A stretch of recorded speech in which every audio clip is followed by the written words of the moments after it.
All right, we are live. Okay, so people will start trickling in. Um, Anybody who's already in here, thank you so much for joining and being on time. Mhm.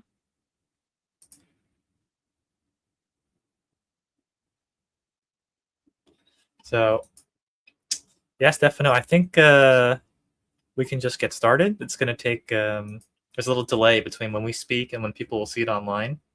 Okay. So, I think we can just start to jump in, and then people will join the conversation as we're having it. And this will be recorded too. So, folks, if you're coming here late, don't worry, you'll be able to catch up. But I'm Kita Kim. I'm the host of Design X BizDev. This is a live where we like to talk about the business development side of design, and how architects and design firms can improve this process for themselves, how they can improve their pipeline, improve marketing and sales. Not the topics that people always want to talk about in this industry, but very important nonetheless. With me here today, I have Estefano Oliveira of Uncommon Architects, who was an architect himself previously in another life. And today's topic is how to stop marketing to other architects. I think as creative people in this industry, we love to show off that we're creative, and that comes across with sexy renders and cool designs. But oftentimes that fails to attract the right clients, people who are non-technical, non-designers, who don't really care that we used the cool Grasshopper script for this and made a parametric design, but rather they want to know what goals we solved for this past client and how they can benefit from that as well from us. So today we're going to be talking about how to build a narrative that attracts real AEC clients. Um, Estefano, I would like you to give yourself a brief introduction, and then you can take it away. Awesome. Thank you, Kitai. Well, as he said, I'm the founder of Uncommon Architects. And I started being a freelancer working with uh, with an architect of a studio of one of my friends.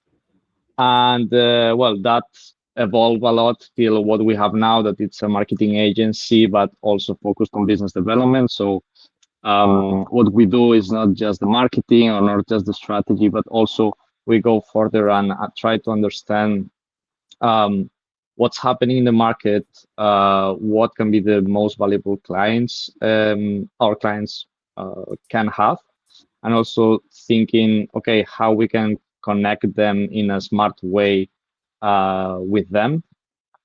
So yeah, they can get projects, and this involves different things that well, the different service that we do. But that's why we provide the two components: the marketing part and the business development. That both can get really good results, and also they get better results if they work together. Mm-hmm. Basically, yeah. Okay, an app description. And for those of you in the chat, feel free to leave any comments or questions, and then we'll answer them along the way. But one thing I just want to start off with is, why do you think firms tend to overinvest in vanity metrics like design awards, industry publications, lead certification, and then how can they improve and be more strategic about their messaging and how that attracts uh, clients, and it has very basically more of a narrative that clients can understand and get behind. Yeah. So from what I've been seeing in the different architects that we work with, this is something important. Like this helps a lot, but it also helps a lot if you have a strategy behind. But the why, like the first question that you asked is like why, and I think it comes basically from when we were studying architecture, that we need like to be doing like an excellent job on the design, on basically getting like passing the exams, the projects, and everything. And I think it's like the way that they implant that when we study, Mm. and it's like almost the only way they show like on how you can do good work, like or on how you can get good work, like just creating really good design. And for me, this is it's very important because for the clients that we work with, those that have really good design, then every business development or every marketing that we do is much better. It's like it's not the same doing a website with, just commercial projects that they don't have really good design than rather than other projects that they look super good, they have really good photos, they have awards, like it's the results are completely different. And what was the other part of the question? I was asking, how do you even think about constructing a narrative that Yeah. talks about the client or is um, central to the client and what they would want? Because most of the things we're talking about, these design awards and having good design, that's about me, right? Like it's kind of like me marketing, but the best marketing is about you, right? Like who's the viewer, who's the client seeing this, what's going to get them to give you a phone call, send you an email, solicit a proposal from you. Yeah, so awards helps a lot on the part of proving that you are capable of doing something like great, or even like you do competitions, you can prove that. But then towards getting the clients, yeah, of course, you need to build that narrative, build like speaking to them to attract them. So something that we do when we start working with the client is we take 1 month or sometimes even 2 months, depending on the complexity of the firm, where we study like everything that they do, the type of projects, what's their approach, even their sales process, etc., how they communicate. And most of the times happen what you said. They are talking about themselves. We do this, we do that, we do these services, this is our process, etc. And they forget on talking about what the client wants. And this you can fragment in the different types of clients. It can be developers, it can be homeowners, business owners that they want to renovate or things like this. So we define the core target clients, and then we develop what we call like their pain points or the things that they are more interested in. So we know like how to speak to them. So for example, for a developer, in general, one of the things that they are more interested in is the return on their investment. So we have one client that they do design in bamboo, and yeah, they have a lot of awards and everything, but they thought till now that they could reach out to other developers just in this way. And also they think that if just having the awards, just having a nice design, it's enough. But their developers, they like that, but they also want to know like how this impacts, like why I have to choose a bamboo architect or a sustainable architect if I can choose some other that can be like maybe cheapest and really cool design, and then I can have the profit. So for example, with them, what we did is to understand, okay, this these projects that you had, what impact did they have in the bookings, for example, or in the amount of like on how much you can charge per night. And they say like it's actually something that we are working right now as well on getting the numbers, but they were comparing to other sustainable projects from the country, and their designs, they get much more bookings. They charge like 30% more per night, and that's because their design. So then we need to translate those numbers or those results into awarding. So we can say that their projects have an impact that it's not very quantifiable, but because you cannot measure the quality itself or the design, but with all the projects that they did, they can say that their designs have this impact. So now what we are selling there, it's basically that if they design with them, the developers will have a project that then they will get everything booked for for a year, like they will have a year aligned to book the resort or whatever. And the other thing that it works a lot for them is that all their projects have these awards, and it's like free marketing as well. So because it's free marketing, it's also free marketing for the developer for their places. So they have projects that they got news, like they got in the BBC because they were one of the top 5, top 10 best places in the world. So this Mhm. directly impacts the bookings, for Oh example. yeah, Yeah. that's great to offer as a piece of PR that you can kind of say to the developer or to the client. If you work with me, my design gets attention. Like not only does it increase bookings because we're attracting a certain type of person who wants to stay here, someone who's sustainably minded, somebody who wants to do ecotourism, not extractive tourism, somebody who is design minded, maybe has more budget to spend.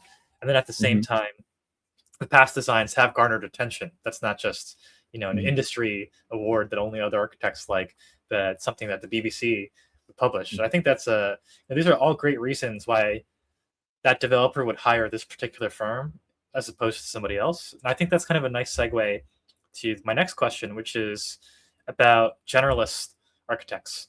Do you think the era of generalist architects and architecture maybe is starting to come to an end in the sense that clearly you have folks who they specialize in a material and in particular a type of use case or project typology with this material, let's say a hotel, you just become the expert in that domain.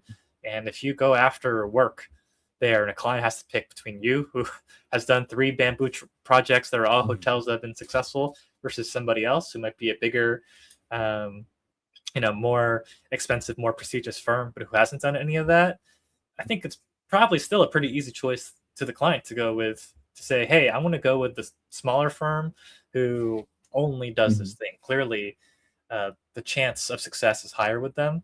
Um, but it seems like on the design firm side, many of them still prefer to be generalists and don't have that positioning built into their brand, built into their business. So I'd ask you, a if someone is resisting this and they think, if I stay generalist, then I can say yes to every project. What can help them get over the hump in terms of positioning themselves better? And then B, how do you think people should hone in on a position for themselves? How do they pick what they should Hmm. do? Yeah, it's not an easy question because I don't want to say no, like that it's not possible to be a generalist and be good. For me, what I had clear since I started doing all the part of the marketing and learning and everything is that if you niche down, it will be easier for you to be really good, optimize processes, scale, yeah, systematize, teach, and everything. So for small firms like or firms that are starting, it will be much better. But then you have the other thing, like when you are starting, you probably want to take everything because you need the money. So maybe we can say that there is a phase of the first years that you can take a little bit of everything, but you can still niche down or specialize on how you do the things, on how you do your work. Um, and for example, there are firms that they just specialize on specialized on doing competitions, and they do multiple things, multiple competitions, and then when they get something, like they can focus on more of this type of projects. Um, but then we can say that there is a next stage that, yeah, then you have some experience in different types of projects. You like it also affects you a lot on your own connections. Like at the end, word of mouth is still super important. So you can see, yeah, what you can provide in terms of your skills and what's your network, so you can develop there. But you can still have like a goal, like I want to do this type of projects, I want to get to this point. So I think this is important, and then you can build this whole firm towards that niche. So I would encourage like every architect to have something like that, to have a purpose on the firm. Like it can be more sustainable and do some, I don't know, projects with wooden structure only or local materials. Like here, I'm in Barcelona, and uh, there are there is one studio that is called H Architects that they work a lot on the local materials like the Catalan brick and wood, and then also they implement different systems for um, like passive how do you call it, like it's passive housing, but also like for big buildings and so. And uh, yeah, then in terms of what can an architect do to specialize or to niche down, is to look on themselves. Like something that we ask is like, what are you really good at that differentiate you from the rest? Like why someone will hire you, or just from our name, like what makes you uncommon, what makes you different. Mm. And this, like, it's very different from the architects that we work with. For example, with we work with one from San Francisco that, okay, he does really cool houses in the cliffs there in the mountains, and his specialization is not that he does cool houses, but what he says, like, I'm also a builder. So I work from the design, from the construction, but also I was building the things. He was building some kitchen for one of his clients, and he's like an artist. Like he mixes the architect, the builder, and the artist all together, and this is what their clients like, because they know that they will have a kind of a their house will be a piece of art. Mm. This is one of the core things. The other is like he is really good at the zoning and all the laws and everything. Like he's very up to date. So he's very good also on um, making things that nobody else is capable, because he knows how to sort out the zoning laws and everything. I see. And I'm believing, like, we have the weekly calls with him, and we are always learning on the things that he is doing. And one, for example, was that there was a law that he couldn't have, like, how it was, he couldn't have a door in front of a pool. Okay, there was some law about that, but he wanted like the views and everything. So instead of specifying that that was a door, he specified that it was a window, and that's it. you know, like this is something simple, but it worked really well. And yeah, he does this kind of things. And what else? Yeah, and then to be more specific on how to specialize. Also, like you can specialize on the type of clients that you work with. That can be developers, but then inside developers, you can choose the different size of the developer, also from what you feel comfortable working with, and then the type of projects and how you help them achieve some result. Like you can say that you are specialized in some area, like imagine like Texas or something like this, and then you know the zoning very well, and you have all these projects, and then you can say like, we have these tools or this kind of working internally that can help you achieve this ROI for your projects. And then we have this type of team to help you achieve that. So at the end, you are explaining it, like doing a mix between saying what you do, but also like how it that impacts to what they wanted at the end. And yeah, I mean, there is a long process to define it, but more or less, I would say these are different ways that you can do it. Mhm. So it sounds like maybe there's three things you kind of have to pick through your process. You have to pick, what makes you different in terms of like your skill set that you do that nobody else is. Like, what are you the best at? What's your kind of unique point of view? Like, what how do you want to build, for example, or like how do you run your business that's different than how other people run their business, and then who's your ideal client, picking, okay, who's the type of person that I want to help, and then how do the other two things that I offer help this specific person, and that's kind of like the perfect blend. Mhm. Yeah, exactly. And I was explaining now, like how I see things, how it was this with the experience of the clients. But if you wanted more structure, like on how we do it when we work with the clients, is what you said, like, but we start, okay, what you do, like, what's everything that you do right now? What are the clients that you want to work with, specifically in terms of the, okay, where can you get more profit? What do you enjoy more doing? And what else? Yeah, more or less this. And then after that, we developed what I said, the pain points, to know how to speak to them, and then we developed the value proposition. So how we explain their work in terms of helping the the possible clients, the target clients. And yeah, this is more or less the structured process. Now, this is fantastic. One thing that jumps out to me is you said finding your ideal client. And I think for architects, this is super important. And I hear from firms all the time. They say, we were booked in meetings all year last year, back to back to back. But everybody who came to have a call with us, we get past the first, second, maybe third meeting, and then find out that they don't have money, or they're not the right client for us. They want something too small. They want something too big. All these things pop up.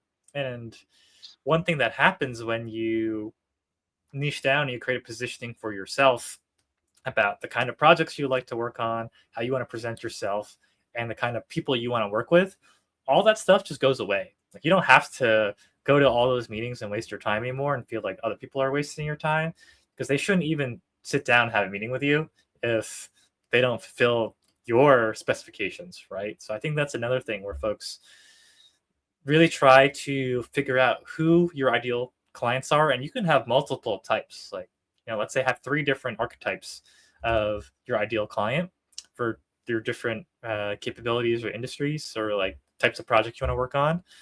But then everybody else, just like forget about them. Like, that's not a real opportunity, and you might just be attracting the wrong people if you're too general about it.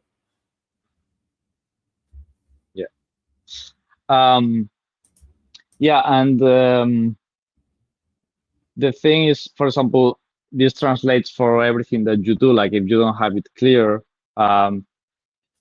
most of the artists, they build their own website, so they hire someone random just to put the projects out there. But if you have defined who you want to target, this can be reflected on your website. And something that I had very clear since the beginning is like, what you show in the website is what you will attract. And that's when we start working with some clients and they really want to work on the website. What we do is like, okay, what are the top projects that we should showcase to get this type of clients? So this is what we put first, like everywhere. And then even like I suggest to remove some projects that are not relevant, like small projects that they did in the past or things that they just don't want to get more. I tell them like, just don't put them. Like, if you don't want to do like small renovations and you want to do buildings, like, it doesn't make sense that you have that on the website. And then enters like all the communication, like in social media, or even if you reach out to people and everything, like, they will see what you project, and what you project is what you will attract, because at the end we are human, no, and humans. And then when you see that someone is doing something that you want to build, you will get in touch, right? Can you give an example of a before and after, like a site client whose website, for example, before was really attracting the wrong people, and explain why, and then how you fixed it? Yeah, I mean, most of them, it was like that. All the architects that came to us, their websites were made by them or their cousin or things like that. Hmm. So most of the times it was, yeah, just something that they could have like most of their projects, something very simple, no words. This is a problem that all architects have. Like they don't like words somehow. They don't like to put words in their website, and that, Just pretty pictures. yeah, pretty, and it looks good, but then like if someone wants to search for you, Google, or nowadays the AIs, they don't have any word to pull from your website, right? So most of the problems were, yeah, no wording, just pictures, the wrong projects or all projects. Sometimes not good pictures. Like with one client, what we did is like, okay, let's take these bad renderings and transform them with good renderings.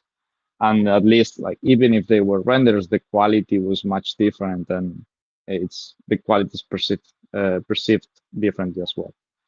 Then the others, like, they used to make hard to get in touch with them. Like sometimes they just put the email in the bottom, or you have to go to the contact page to find the email. Um, the good thing, like sometimes they have a form, so that's good. But yeah, there are no call to actions or anything, no. So when we see something like this, it's like we cannot improve this. We need to start from scratch. So we do the whole strategy.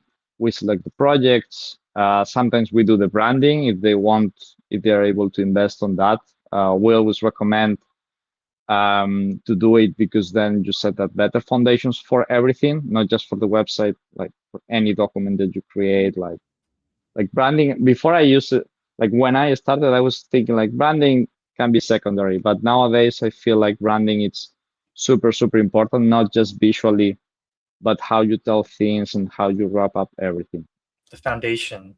The brand is the Yeah, foundation of the business. it's basic, like, because then if you want to build anything, you know where to start from and not going from scratch. Um, yeah, and then we develop like how the website should be structured, like what we want to be easy to our target client to search for or to find easily. Um, so it's very simple at the end. Uh, you know how a website looks like normally. It's a homepage. You have services. You have an about, like, and a contact page. This can be the basic, but it's basic because it works, and it works for Google to be like for Google to find you, like to let people find you, and the AIs. But because people nowadays is used to that navigation as well. Yeah, we make the structure, and then the portfolio. Well, I forgot about that, but the portfolio is also part of the menu. And then you build the categories of the type of projects that you build, but that you want to attract as well. And then you can have like others if you want to still have something of those projects that are not your target. Um, yeah. So once we have everything of that, we develop all the content of the text that will be optimized for keywords and all of this. Um, to be able to find it, and curate also the content of the project. So with the projects, normally another problem that architects used to do is just they do a very descriptive um, text about the project itself, like like for other architects basically, instead of for their clients. So we rework this, and we ask the client to tell us four things. One is like what the client wanted, simple. What were the challenges, or how was the situation when they started with that project?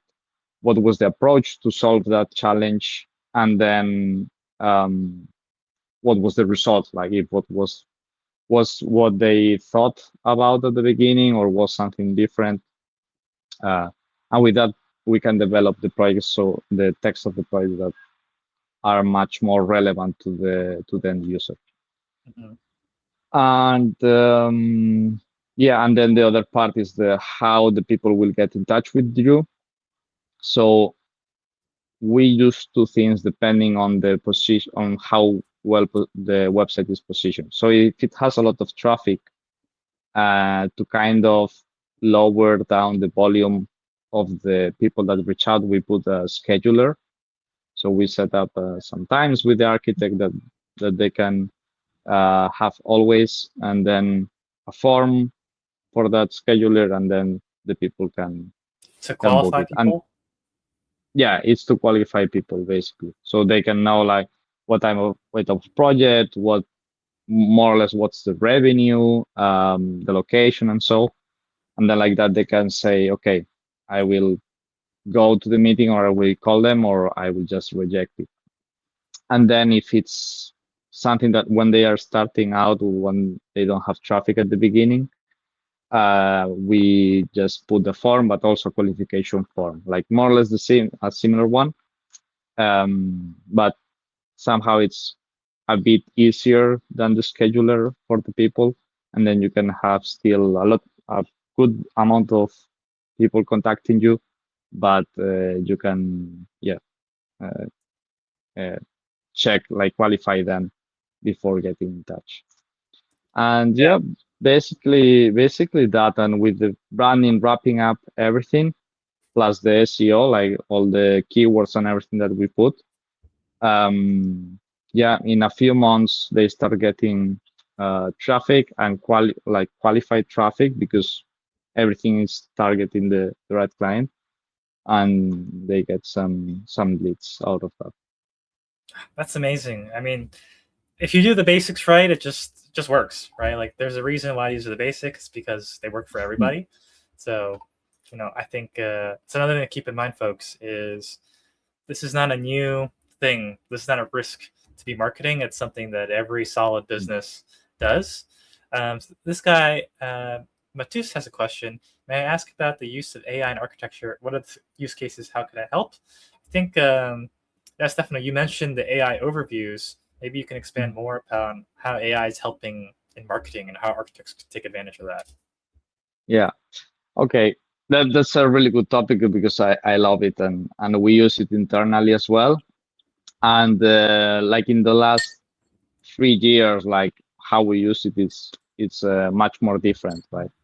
Hmm. So on one side, on like on what you have to do to show up when people is looking for you in ChatGPT or Google, or for the Google overviews, and so still needs to be SEO. There are some tactics to show up better for that, but it's still SEO. It has to be good content, optimized, like optimizing the structure inside the website, and also have other relevant websites linking to you. Like when you get some awards and so, they normally link to your website, and this increases your authority of your website, and this also makes more relevant for the AIs.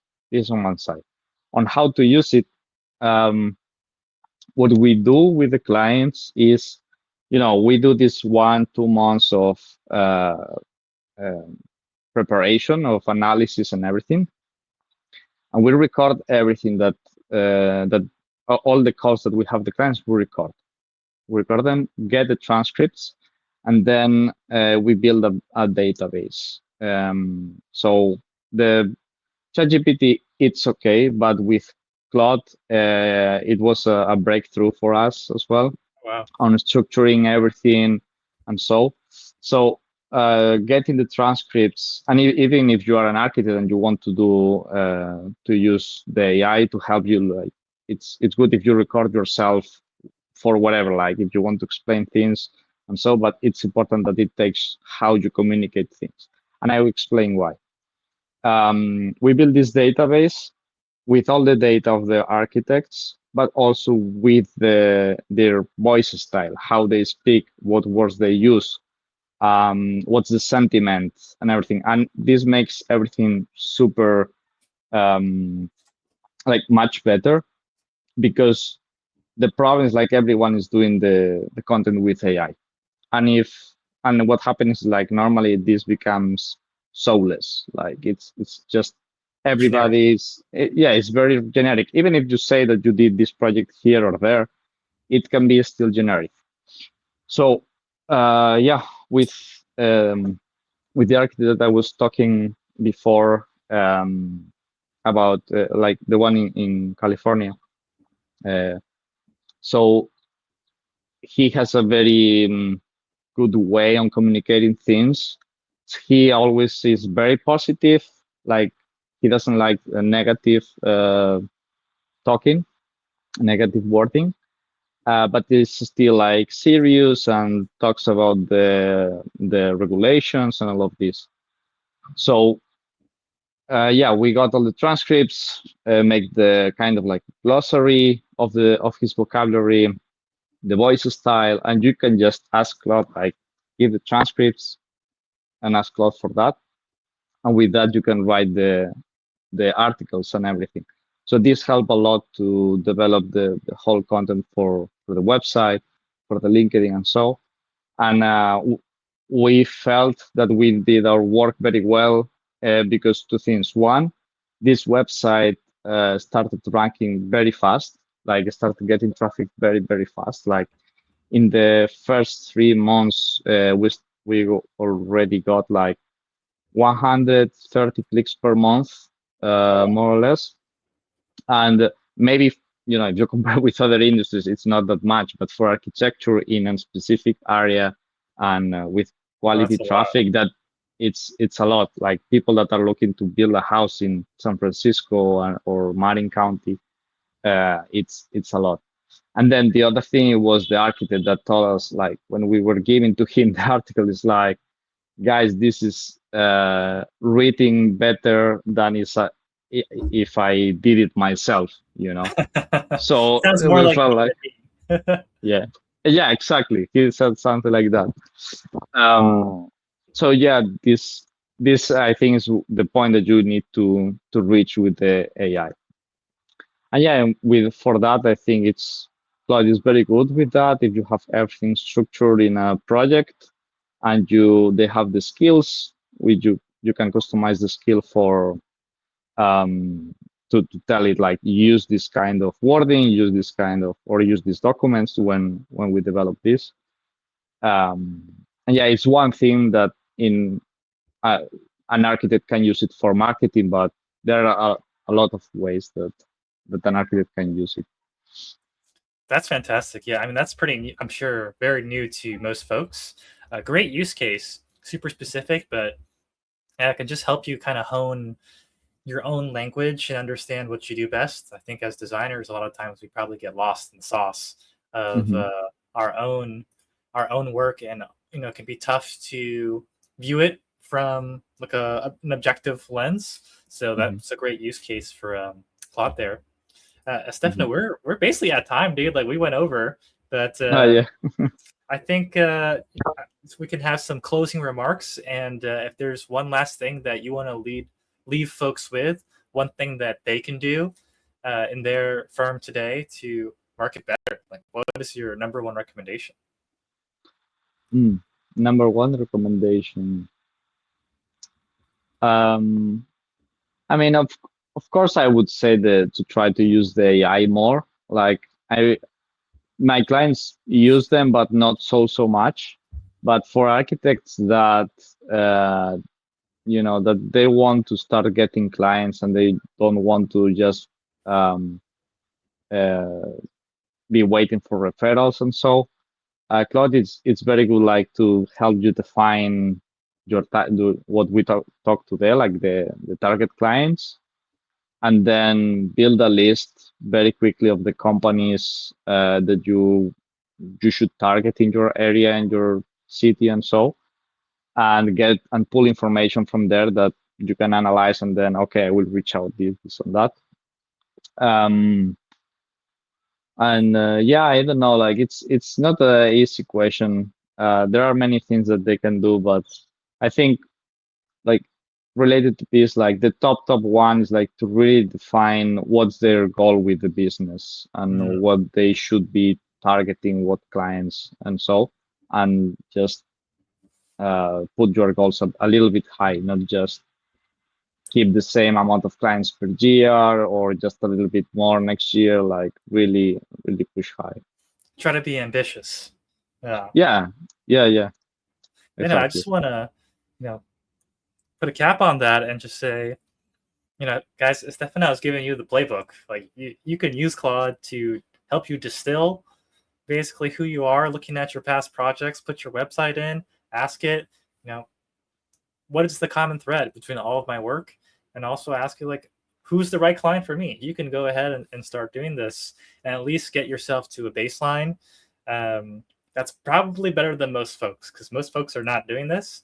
So if you want to get ahead, this is something that you can easily do today, even for free, to get started. But Estefano, thank you so much. And Thank you. folks, if you need marketing help, you know where to find them. Estefano Oliveira at Uncommon Architects. We have a one comment here. This is great info. I appreciate you breaking down the process, how you improve your client websites and get them ranking. Yes, I mean, Estefano, Thank you. that is amazing advice. To many folks, that is just black magic, right? They have no idea how that works. You breaking it down and making it super simple for folks, amazing. Awesome. Well, thank you, Gitai, for having me here. And well, we will have a few more sessions if possible. Yeah, hopefully this is the first of many. But thank you all for joining, and we're out. Bye. Thank you.